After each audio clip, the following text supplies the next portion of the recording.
halfway between the stars and earth.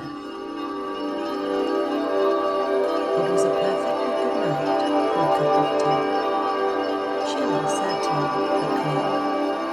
As crisp a night as frigid Mount Targon ever got, really. Soraka was expecting a visitor. The snow in the stone kettle had already begun to melt at the centre of the little world. As it grew warmer, the room was suffused with the smell of dried tea leaves and sparse mountain halls. As she crossed the room, passing the shelf she had built herself on the back wall, like the rest of her room, it was ever so slightly creepy. As far as mortal skills went, carpentry was not her strong suit. But she had built it because she loved the keepsake's community. A roaring, tiny golden acorn from a dear friend in the Northern City, and longest of all, surely older than Northern Mortal, was a stolen dog from the old days of Narration. She should own that city when it was it. She hadn't been back in centuries, and she had a fondness for it. But she was shaken from her reverie as the commotion started outside.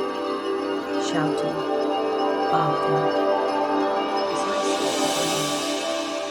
in the darkness, a pack of wolves surrounded a huddled lump in the snow.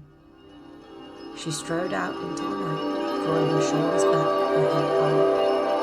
The moon was out and appeared slightly too large, as it often seemed during dark. Her home, nestled partly tilted, was framed to the east by craggy flats, and to the west by a sheer drop into the mist far below. A constant It wasn't uncommon for wild creatures to be battered on their way across the flats too, but it was rare that they found prey. The wolves turned to smell away, half illuminated in the yellow light from the yurt's windows.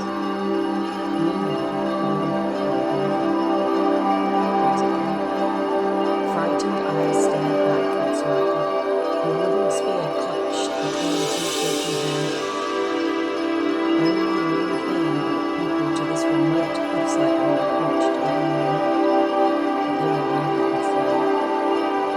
The wolves lunged for Soraka Morrison, and she heard the stars cry out to her defense.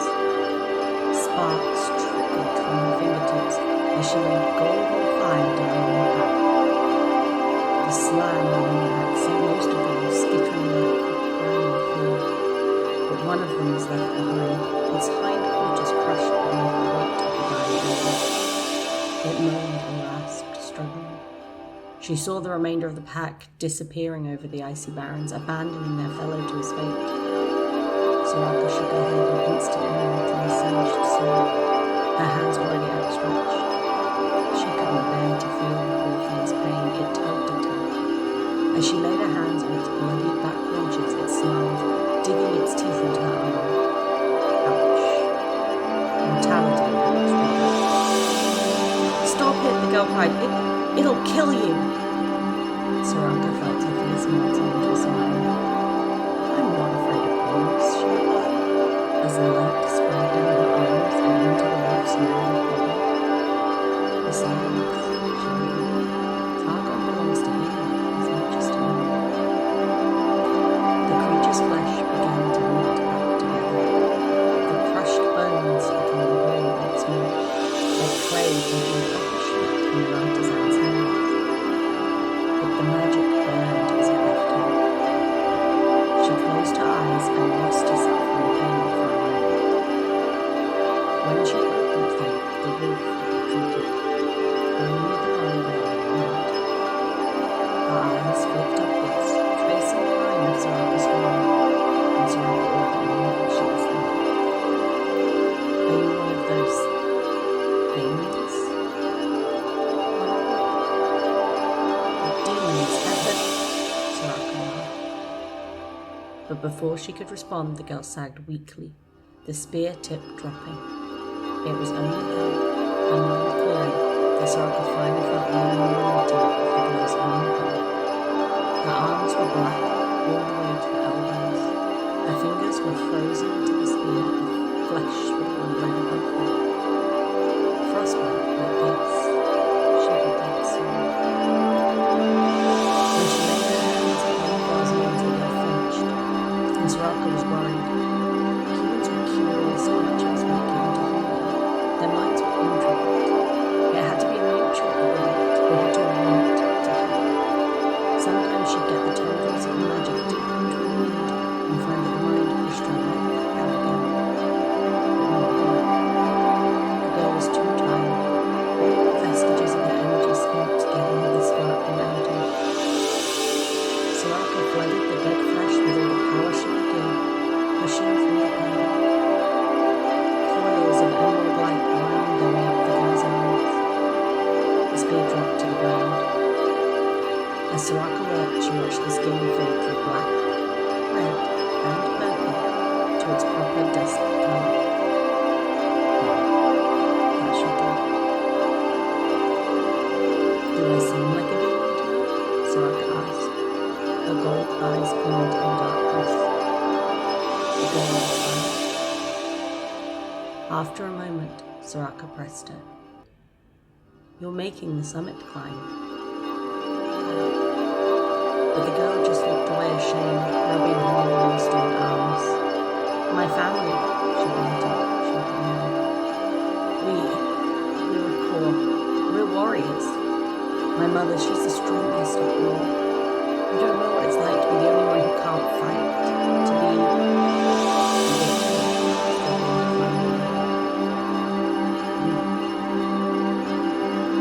Soraka swept her hand out towards the dirt path the girl had followed, the one which led all the way to Tarvan's base. You came this far and still think you're suffering. I won't be soon, the girl replied, her hands balling into fists now. Not when I reach the summit.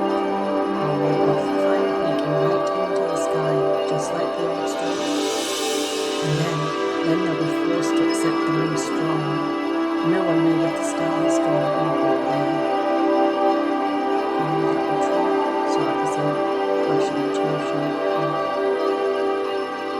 She scarcely caught the girl's face, both ready to stunned amazement as she turned, walking to the edge of the path.